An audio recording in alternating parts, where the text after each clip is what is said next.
What's up, guys? Well, what can I say, man? Congrats to Errol Spence. Congrats to Errol Spence, man. He did what I thought he wouldn't be able to do. You know, um, I mean, I'm saying that, and I think conventional wisdom would be that, that that a boxer can't, be drinking alcohol and partying, nightlife, car crashes, surgeries, attached retinas, all this shit, man. Inactivity, all these things, man. You know,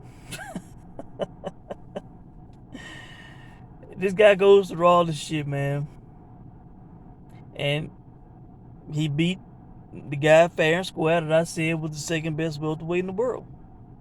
He did. You know, there's really no excuse. No criticism. Like, nothing I can say, man. Don't but give it up to the guy. I said if he did this, it'd pretty much be one of the most amazing things I've seen in sports. The guy only had 2 fights in 30 months.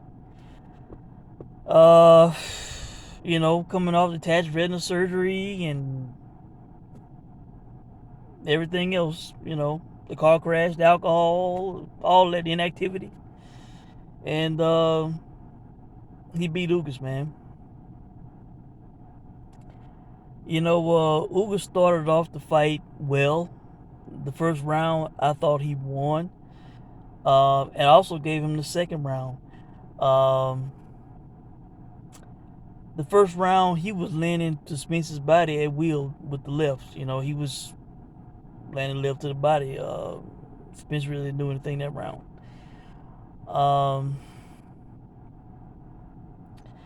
But as I'm looking at my scorecard, I didn't take notes, I just did a scorecard.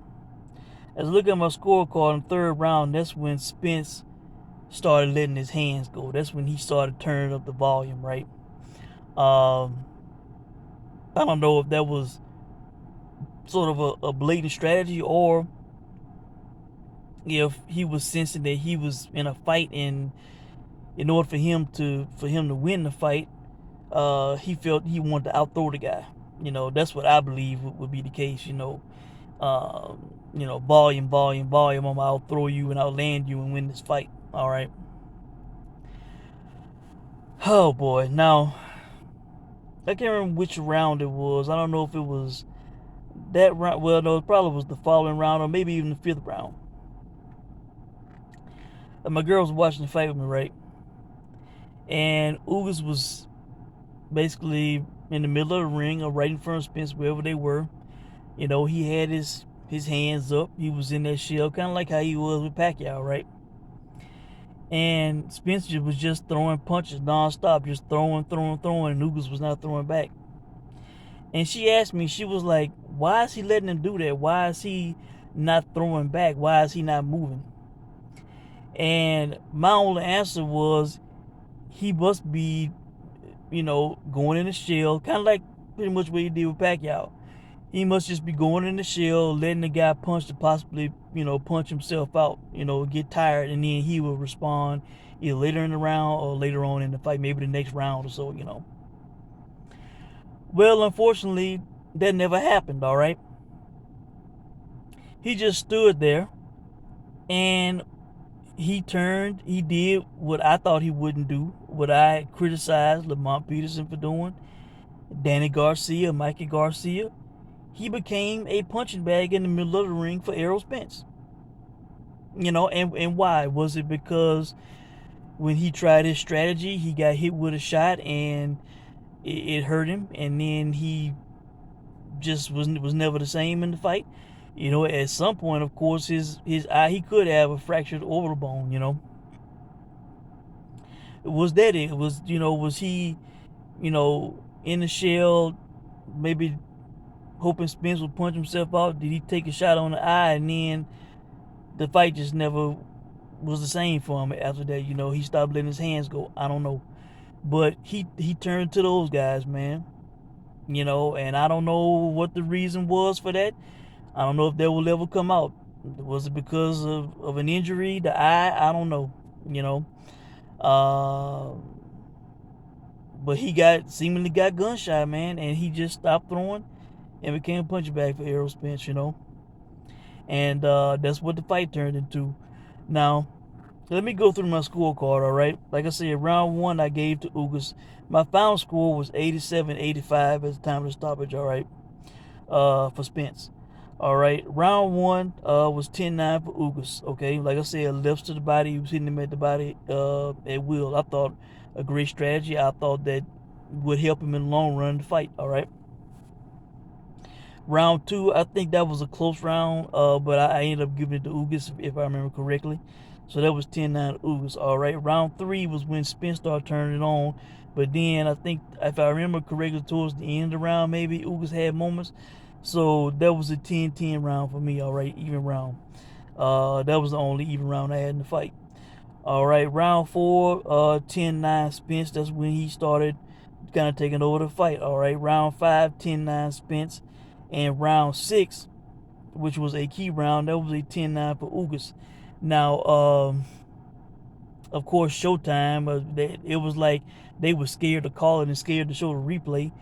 But before the whole mouthpiece fiasco, right, I think Ugas hit Spence. I think it was with a right. I want to say maybe it was on the ear. Maybe it was a straight shot. I can't remember, because I only saw it live. I didn't rewind. And of course they didn't show the replay, right?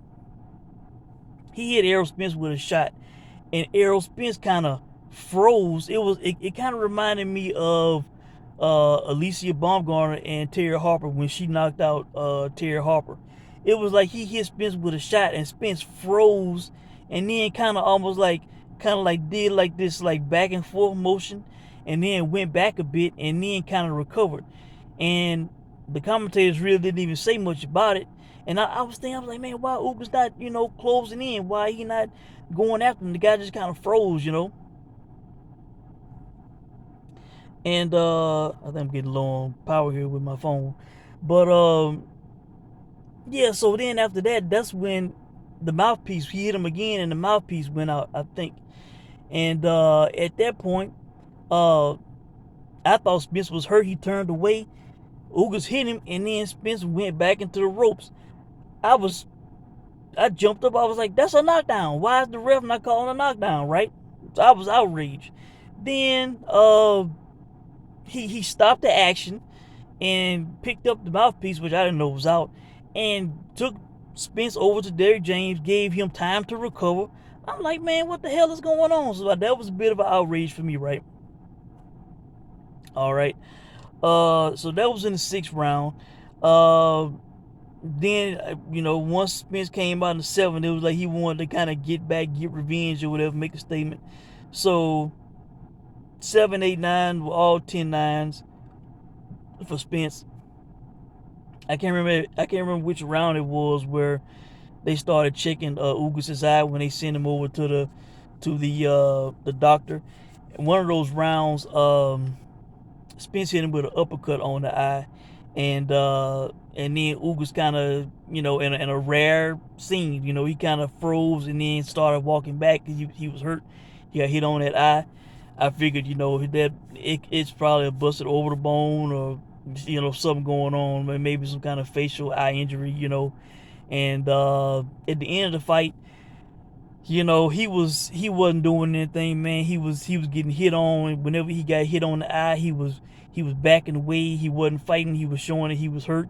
And the ref, in a smart move, Lawrence Cole, I was happy with him being the ref. He's kind of an out of the way referee. He don't really interject himself, even though a few times he did in this fight, telling guys to pick it up when there were not low blows.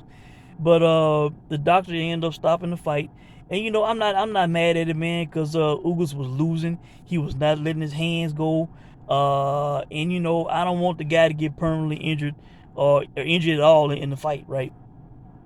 Even though I want him to win, like I wanted Kell Brook to win, I don't want any boxers or even guys I'm not a fan of. I don't want them to get injured in the ring, permanent or at all. It's a sport, man. So, uh, if that saved his eyesight in the long term, that's good. He was not, in route to winning that fight. He was not letting his hands go enough. He was not hurting Spence at that point in the fight. So I'm not even mad at the stoppage, man. It is what it is. He was really no good at that point. Even his coach was telling him, well, you had a better round. You actually started throwing punches in that round. So it was. I'm disappointed. Ugas, this was his fight to win, man. He had all the advantages. He was the active guy. He had been on the long run. Hell, he even had a size advantage in this fight. He was looking bigger than Spence, with that wide back and just overall bigger. He just got lured into and fought the wrong fight. He did. He decided to stay in the pocket with the guy, but was not letting his hands go and was getting hit too much. And he ended up getting his eye closed shut and, lost his fight. So, I see. I got 5% on my phone. I know my phone to cut off on you guys, but, congrats to Errol Spence, man. I got to give it up to the guy. He did what I thought he wouldn't be able to do.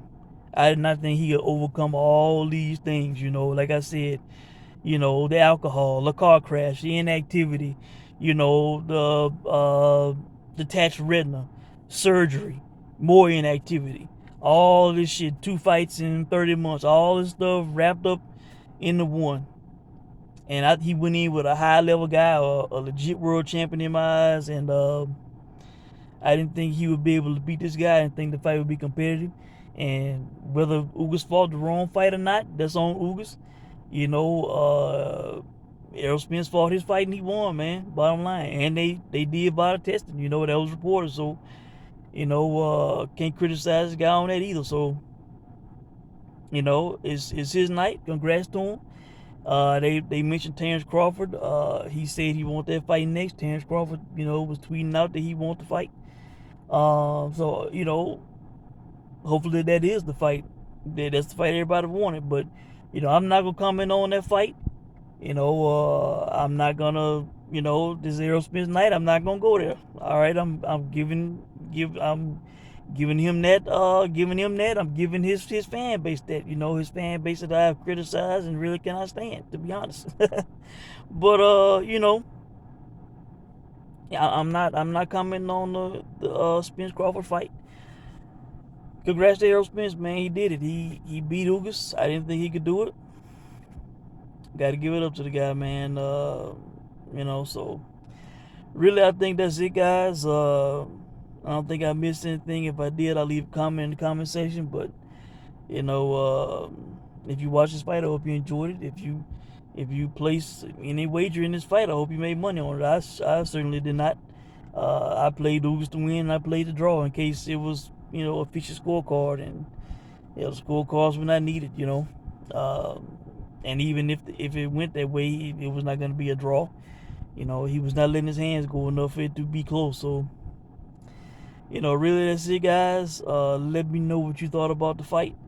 And I'll check in with you guys soon. Thanks for watching.